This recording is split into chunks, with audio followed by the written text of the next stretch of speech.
ओम गं गणपते नमः। आइए सुनते हैं बृहस्पतिवार व्रत कथा।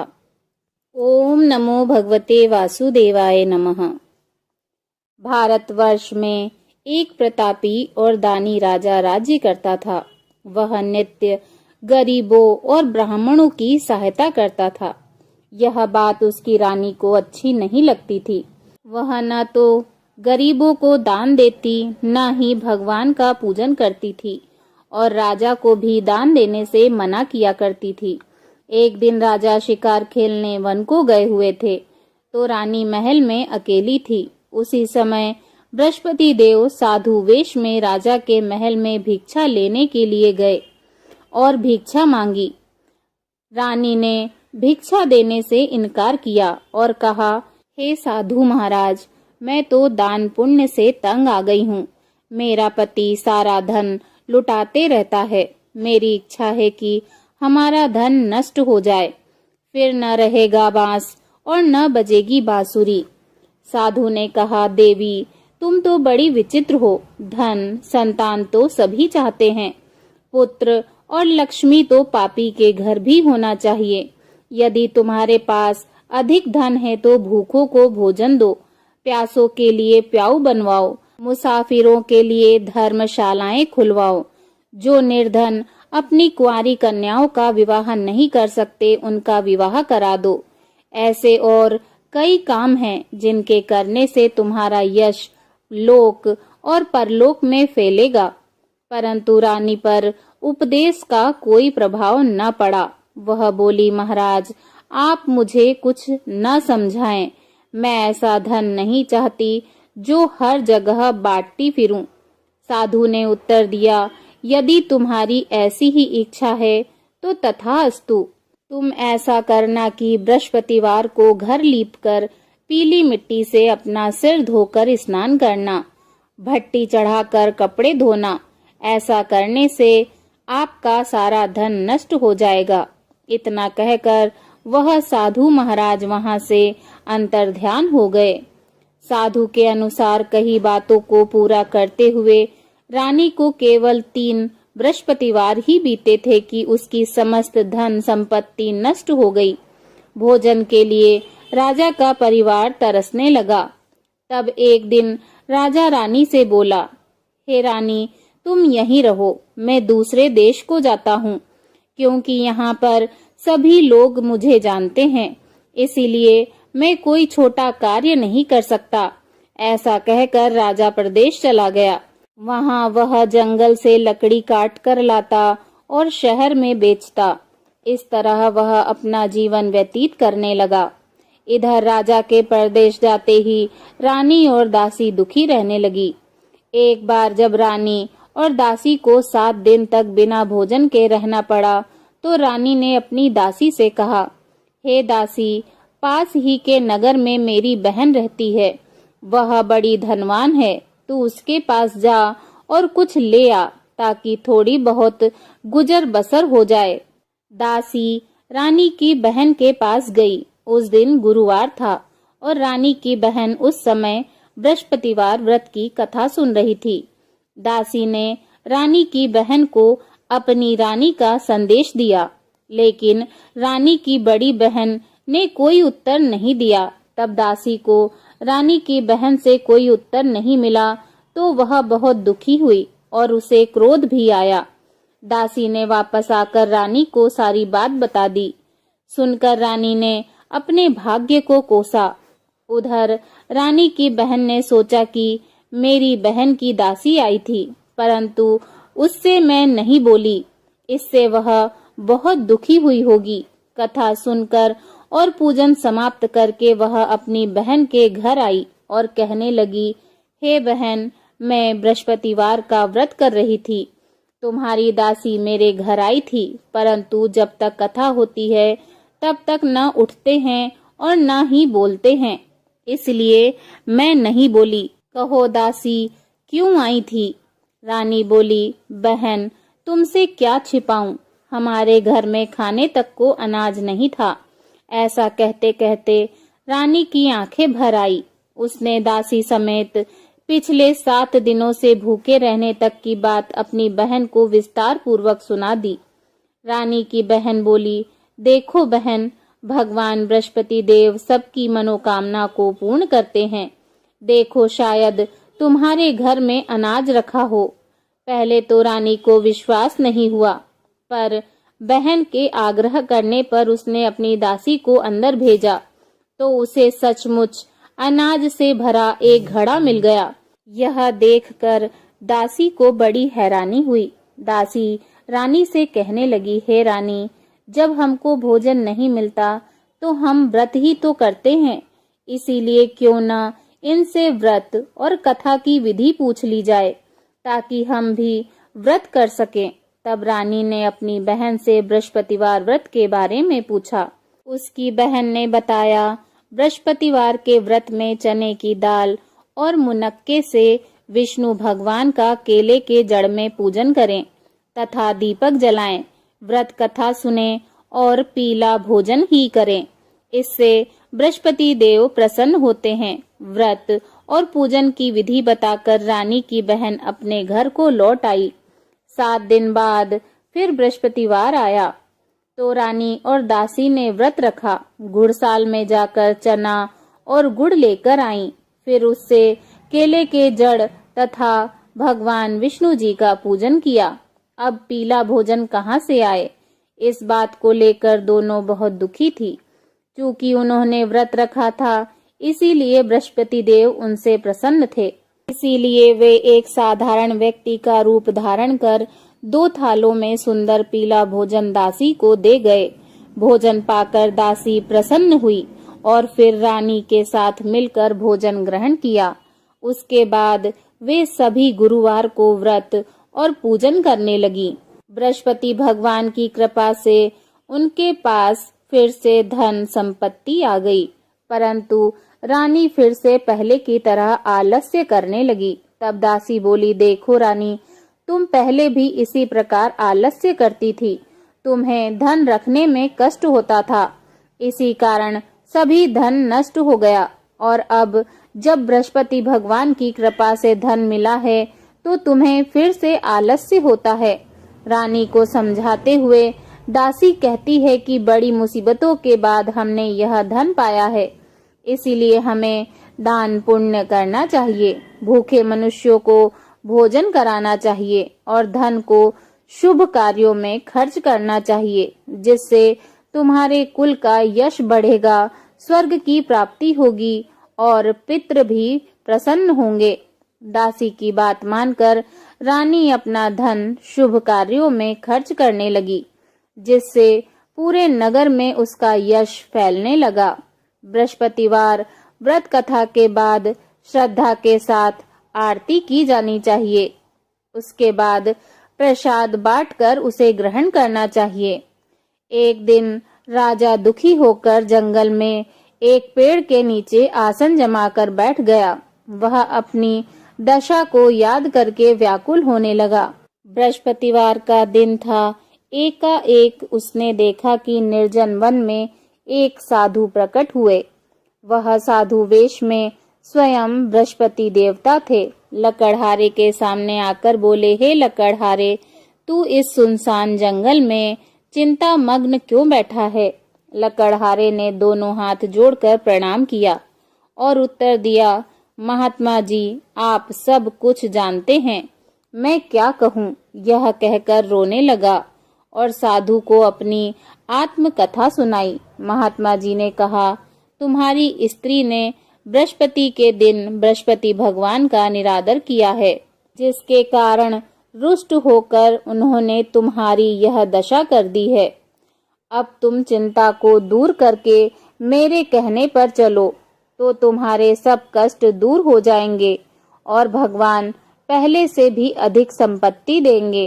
तुम बृहस्पति के दिन कथा किया करो। 2 पैसे के चने मुनक्के लाकर उसका प्रसाद बनाओ और शुद्ध जल के लोटे में शक्कर मिलाकर अमृत तैयार करो। कथा के पश्चात अपने सारे परिवार और सुनने वाले प्रेमियों में अमृत का प्रसाद बांटकर आप भी ग्रहण करो। ऐसा करने से भगवान तुम्हारी सब मनोकामनाएं पूरी करेंगे।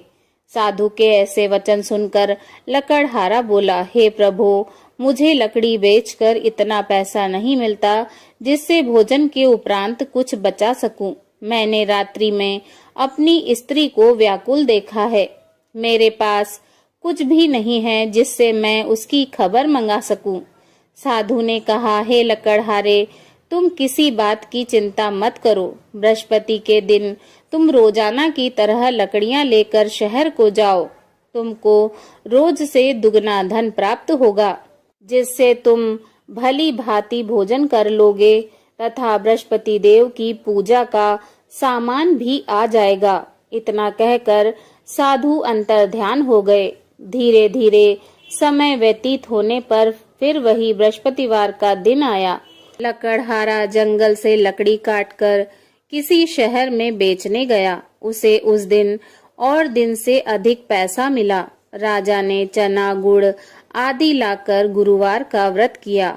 उस दिन से उसके सभी कलेश दूर हुए। परंतु जब दोबारा गुरुवार का दिन आया तो बृहस्पतिवार का व्रत करना भूल गया। इसी कारण बृहस्पति देव नाराज हो गए। उस दिन उस नगर के राजा ने विशाल यज्ञ का आयोजन किया तथा शहर में घोषणा करा दी कि कोई भी मनुष्य अपने घर में भोजन न बनावे, न आग जलावे। समस्त जनता मेरे यहाँ भोजन करने आए। इस आज्ञा को जो न मानेगा उसे फांसी की सजा दी जाएगी। इस तरह की घोषणा संपूर्ण नगर में करवा दी गई। राजा की आज्ञा अनुसार शहर के सभी लोग भोजन करने गए, लेकिन लकड़हारा कुछ देर से पहुंचा। इसीलिए राजा उसको अपने साथ घर लिवा ले गए और ले जाकर भोजन करा रहे थे तो रानी की दृष्टि उस खूंटी पर पड़ी जिस पर उसका हार लटका हुआ था। वह हार वहां दिखाई नहीं दिया। रानी ने निश्चय किया कि मेरा हार इस मनुष्य ने चुरा लिया है। उसी समय सिपाहियों को बुलाकर उसको कारागार में डलवा दिया। जब लकड़हारा कारागार में पड़ गया और वह बहुत दुखी होकर विचार करने लगा कि न जाने कौन से पूर्व जन्म के कर्म से मुझे यह दुख प्राप्त हुआ है, और उसी साधु को याद करने लगा जो कि जंगल में मिले थे। उसी समय तत्काल बृहस्पति देव साधु के रूप में प्रकट हुए और उसकी दशा को देखकर कहने लगे, अरे मूर्ख, तूने बृहस्पति देव की कथा नहीं कही, इस कारण तुझे दुख प्राप्त हुआ है। अब चिंता मत कर, बृहस्पतिवार के दिन कारागार के दरवाजे पर 4 पैसे पड़े मिलेंगे। उनसे तू बृहस्पति देव की पूजा करना, तेरे सभी कष्ट दूर हो जाएंगे। बृहस्पति के दिन उसे 4 पैसे मिले। लकड़हारे ने कथा कही। उसी रात्रि को बृहस्पति देव ने उस नगर के राजा को स्वप्न में कहा, हे राजा, तुमने जिस आदमी को कारागार में बंद किया है वह निर्दोष है, वह राजा है, उसे छोड़ देना। रानी का हार उसी खूंटी पर लटका है। अगर तुम ऐसा नहीं करोगे तो मैं तुम्हारे राज्य को नष्ट कर दूंगा। इस तरह रात्रि के स्वप्न को देखकर राजा प्रातः काल उठा और खूंटी पर हार देखकर लकड़हारे को बुलाकर क्षमा मांगी तथा लकड़हारे को योग्य सुंदर वस्त्र आभूषण देकर विदा कर दिया। बृहस्पति देव की आज्ञा अनुसार लकड़हारा अपने नगर को चल दिया। राजा जब अपने नगर के निकट पहुंचा तो उसे बड़ा आश्चर्य हुआ। नगर में पहले से अधिक बाग, तालाब, कुएं तथा बहुत सी धर्मशालाएं, मंदिर आदि बन गए हैं। राजा ने पूछा कि यह किसका बाग और धर्मशाला है। तब नगर के सब लोग कहने लगे, यह सब रानी और बांदी के हैं। तो राजा को आश्चर्य हुआ और गुस्सा भी आया। जब रानी ने यह खबर सुनी कि राजा आ रहे हैं तो उन्होंने बांदी से कहा कि हे दासी, देख, राजा हमको कितनी बुरी हालत में छोड़ गए थे। हमारी ऐसी हालत देखकर वह कहीं लौट न जाएं, इसीलिए तू जा, दरवाजे पर खड़ी हो जा। आज्ञा अनुसार दासी दरवाजे पर खड़ी हो गई। राजा आए तो उन्हें अपने साथ लिवा लाई। तब राजा ने क्रोध करके अपनी रानी से पूछा कि यह धन तुम्हें कैसे प्राप्त हुआ है। तब उन्होंने कहा, हमें यह सब धन बृहस्पति देव के इस व्रत के प्रभाव से प्राप्त हुआ है। राजा ने निश्चय किया कि 7 रोज बाद तो सभी बृहस्पति देव का पूजन करते हैं, परंतु मैं प्रतिदिन दिन में 3 बार कहानी और रोज व्रत किया करूंगा। अब हर समय राजा के दुपट्टे में चने की दाल बंधी रहती तथा दिन में 3 बार कहानी कहता। एक रोज राजा ने विचार किया कि चलो अपनी बहन के यहाँ हो आएं। इस तरह निश्चय कर राजा घोड़े पर सवार हो अपनी बहन के यहाँ को चलने लगा। मार्ग में उसने देखा कि कुछ आदमी एक मुर्दे को लिए जा रहे हैं। उन्हें रोककर राजा कहने लगा कि अरे भाइयों, मेरी बृहस्पति देव की कथा सुन लो। वे बोले, लो हमारा तो आदमी मर गया है, इसको अपनी कथा की पड़ी है। परंतु कुछ आदमी बोले, अच्छा कहो, हम तुम्हारी कथा भी सुनेंगे। राजा ने दाल निकाली और जब कथा आधी हुई तो मुर्दा हिलने लगा और जब कथा समाप्त हो गई तो राम राम करके मनुष्य उठकर खड़ा हो गया। आगे मार्ग में उसे एक किसान खेत में हल चलाता मिला। राजा ने उसे देखा और उससे बोला, अरे भाई, तुम मेरी बृहस्पतिवार की कथा सुन लो। किसान बोला, जब तक मैं तेरी कथा सुनूंगा तब तक 4 हरिया जोत लूंगा। जा अपनी कथा किसी और को सुनाना। इस तरह राजा आगे चलने लगा। राजा के हटते ही बैल पछाड़ खाकर गिर गए तथा किसान के पेट में बड़ी जोर से दर्द होने लगा। उसी समय उसकी माँ रोटी लेकर आई। उसने जब यह देखा तो अपने पुत्र से सब हाल पूछा और पुत्र ने सभी हाल कह दिया। तो बुढ़िया दौड़ी दौड़ी उस घुड़सवार के पास गई और बोली कि मैं तेरी कथा अवश्य सुनूंगी।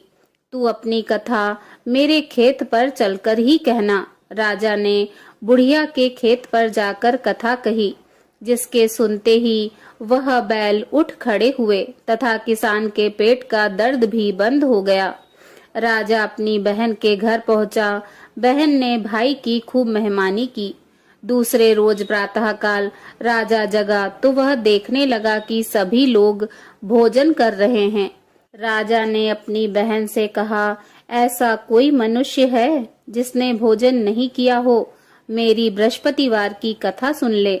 बहन बोली, हे भैया, यह देश ऐसा ही है।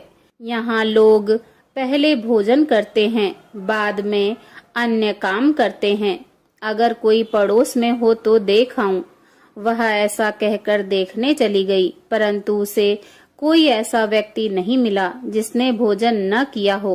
अतः वह एक कुम्हार के घर गई जिसका लड़का बीमार था। उसे मालूम हुआ कि उसके यहाँ 3 रोज से किसी ने भोजन नहीं किया है। रानी ने अपने भाई की कथा सुनने के लिए कुम्हार से कहा। वह तैयार हो गया। राजा ने जाकर बृहस्पतिवार की कथा कही, जिसको सुनकर उसका लड़का ठीक हो गया। अब तो राजा की प्रशंसा होने लगी। एक रोज राजा ने अपनी बहन से कहा कि हे बहन, हम अपने घर को जाएंगे, तुम भी तैयार हो जाओ। राजा की बहन ने अपनी सास से कहा। सास ने कहा, हाँ चली जा, परंतु अपने लड़कों को मत ले जाना, क्योंकि तेरे भाई की कोई औलाद नहीं है। बहन ने अपने भाई से कहा, हे भैया, मैं तो चलूंगी पर कोई बालक नहीं जाएगा। राजा बोला, जब कोई बालक नहीं चलेगा तब तुम ही क्या करोगी? बड़े दुखी मन से राजा अपने नगर को लौट आया। राजा ने अपनी रानी से कहा, हम निर्वंशी राजा हैं, हमारा मुंह देखने का धर्म नहीं है और कुछ भोजन आदि नहीं किया। रानी बोली, हे प्रभु, बृहस्पति देव ने हमको सब कुछ दिया है, वह हमें औलाद अवश्य देंगे। उसी रात को बृहस्पति देव ने राजा से स्वप्न में कहा, हे राजा, उठ और सभी सोच को त्याग दे, तेरी रानी गर्भ से है। राजा को यह बात सुनकर बड़ी खुशी हुई। 9वें महीने में उसके गर्भ से एक सुंदर पुत्र पैदा हुआ। तब राजा बोला, हे रानी, स्त्री बिना भोजन के रह सकती है, पर बिना कहे नहीं रह सकती। जब मेरी बहन आए तो तुम उसे कुछ मत कहना। रानी ने सुनकर हाँ कह दिया। जब राजा की बहन ने यह शुभ समाचार सुना तो वह बहुत खुश हुई तथा बधाई लेकर अपने भाई के यहाँ आई। तभी रानी ने कहा, घोड़ा चढ़कर तो नहीं आई, गधा चढ़ी आई। राजा की बहन बोली, भाभी, मैं इस प्रकार से न कहती तो तुम्हें औलाद कैसे मिलती। बृहस्पति देव ऐसे ही हैं, जैसे जिसके मन की कामना होती है सभी को पूर्ण करते हैं। जो सद्भावना पूर्वक बृहस्पतिवार का व्रत करता है एवं कथा पढ़ता है अथवा सुनता है और दूसरों को सुनाता है, बृहस्पति देव उसकी सभी मनोकामनाएं पूर्ण करते हैं। भगवान बृहस्पति देव उसकी सदैव रक्षा करते हैं। संसार में जो मनुष्य सद्भावना से भगवान जी का पूजन व्रत सच्चे हृदय से करते हैं तो उनकी सभी मनोकामनाएं पूर्ण करते हैं। जैसी सच्ची भावना से रानी और राजा ने उनकी कथा का गुणगान किया तो उनकी सभी इच्छाएं बृहस्पति देव जी ने पूर्ण की थी। इसीलिए पूर्ण कथा सुनने के बाद प्रसाद लेकर जाना चाहिए। हृदय से उनका मनन करते हुए जयकारा बोलना चाहिए। बोलो बृहस्पति देव भगवान की जय। श्री हरि भगवान विष्णु जी की जय। बृहस्पति देव जी की दूसरी कथा। प्राचीन काल में एक ब्राह्मण रहता था। वह बहुत निर्धन था।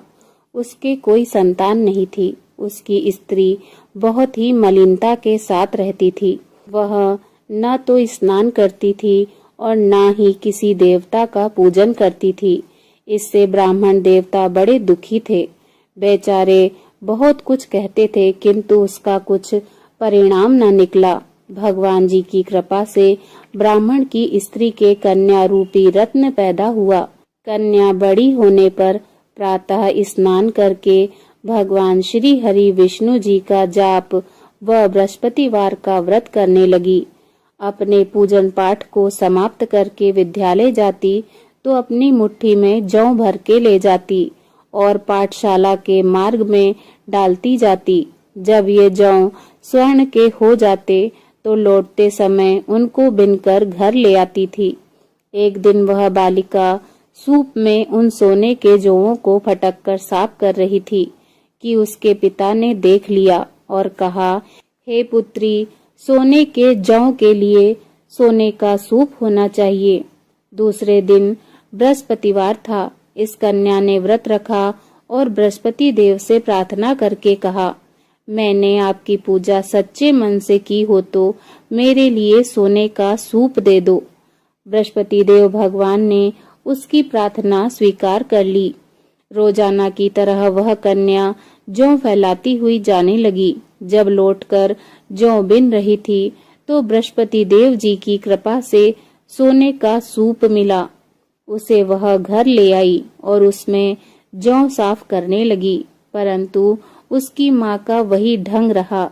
एक दिन की बात है कि वह कन्या सोने के सूप में जौ साफ कर रही थी कि उस समय उस शहर का राजपुत्र वहां से होकर निकला। इस कन्या के रूप और कार्य को देखकर मोहित हो गया तथा अपने घर आकर भोजन तथा जल त्याग कर उदास होकर लेट गया। राजा को इस बात का पता लगा तो अपने प्रधानमंत्री के साथ उसके पास गए और बोले, हे पुत्र, तुम्हें किस बात का कष्ट है? किसी ने अपमान किया है अथवा और कारण हो सो कहो, मैं वही कार्य करूंगा जिससे तुम्हें प्रसन्नता हो। अपने पिता की राजकुमार ने बातें सुनी तो वह बोला, मुझे आपकी कृपा से किसी बात का दुख नहीं है। किसी ने मेरा अपमान नहीं किया है, परंतु मैं उस लड़की से विवाह करना चाहता हूँ जो सोने के सूप में जौ साफ कर रही थी। यह सुनकर राजा आश्चर्य में पड़ गया और बोला, हे पुत्र, इस तरह की कन्या का पता तुम ही लगाओ, मैं उसके साथ तुम्हारा विवाह अवश्य कर दूंगा। राजकुमार ने उस लड़की के घर का पता बतलाया। तब मंत्री उस लड़की के घर गए और ब्राह्मण देवता को सभी हाल बताया। ब्राह्मण देवता राजकुमार के साथ अपनी कन्या का विवाह करने के लिए तैयार हो गए तथा विधि विधान के अनुसार ब्राह्मण की कन्या का विवाह राजकुमार के साथ हो गया। कन्या के घर से जाते ही पहली की भांति उस ब्राह्मण देवता के घर में गरीबी का निवास हो गया। अब भोजन के लिए भी अन्न बड़ी मुश्किल से मिलता था। एक दिन दुखी होकर ब्राह्मण देवता अपनी पुत्री के पास गए। पुत्री ने पिता की दुखी अवस्था को देखा और अपनी माँ का हाल पूछा। तब ब्राह्मण देवता ने सभी हाल कह सुनाया। कन्या ने बहुत सा धन देकर अपने पिता को विदा कर दिया। इस तरह ब्राह्मण का कुछ समय सुखपूर्वक व्यतीत हुआ। कुछ दिन बाद फिर वही हाल हो गया। ब्राह्मण फिर अपनी कन्या के यहाँ गया और सारा हाल कहा तो लड़की बोली, हे पिताजी, आप माताजी को यहाँ ले आओ। मैं उन्हें विधि बता दूंगी जिससे गरीबी दूर हो जाएगी।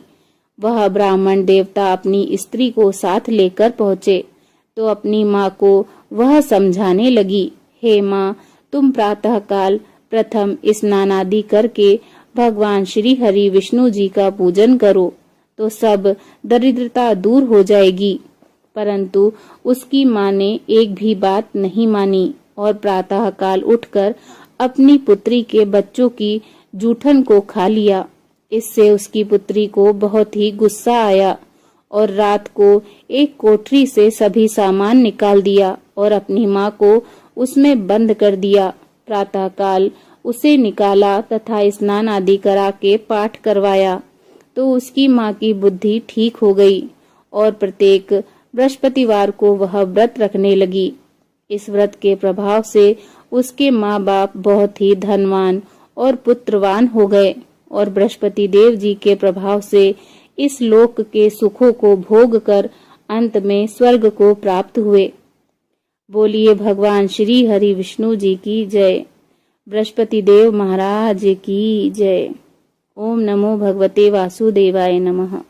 ओम जय बृहस्पति देवा।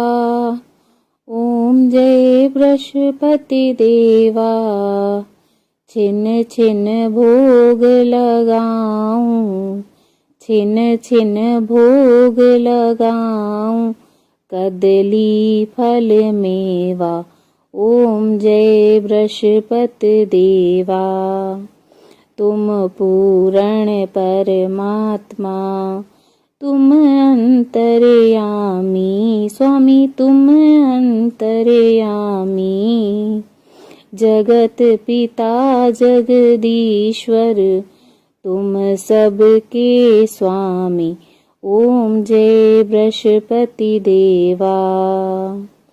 चरणामृत निज निर्मल, सब पातक हरता, स्वामी सब पातक हरता। सकल मनोरथ दायक, सकल मनोरथ दायक, कृपा करो भरता। ओम जय बृहस्पति देवा। तन मन धन अर्पण कर, जो जन शरण पड़े, स्वामी जो जन शरण पड़े। प्रभु प्रकट तब होकर, प्रभु प्रकट तब होकर, आकर द्वार खड़े। ओम जय बृहस्पति देवा। दीन दयाल दयानिधि, भक्तन हितकारी, स्वामी भक्तन हितकारी। पाप दोष सब हरता, पाप दोष सब हरता, भव बंधन हारी। ओम जय बृहस्पति देवा। सकल मनोरथ दायक, सब संशय हारो, स्वामी सब संशय हारो। विषय विकार मिटाओ, विषय विकार मिटाओ, संतन सुखकारी। ओम जय बृहस्पति देवा। जो कोई आरती तेरी प्रेम सहित गाए, स्वामी प्रेम सहित गाए। जेठानंद आनंद कर, जेठानंद आनंद कर, सो निश्चय पावे। ओम जय बृहस्पति देवा। ओम जय बृहस्पति देवा। स्वामी जय बृहस्पति देवा। छिन छिन भोग लगाऊं, कदली फल मेवा। ओम जय बृहस्पति देवा। बोलो बृहस्पति देव महाराज की जय। भगवान श्री हरि विष्णु जी की जय। ओम नमो भगवते वासुदेवाय नमः।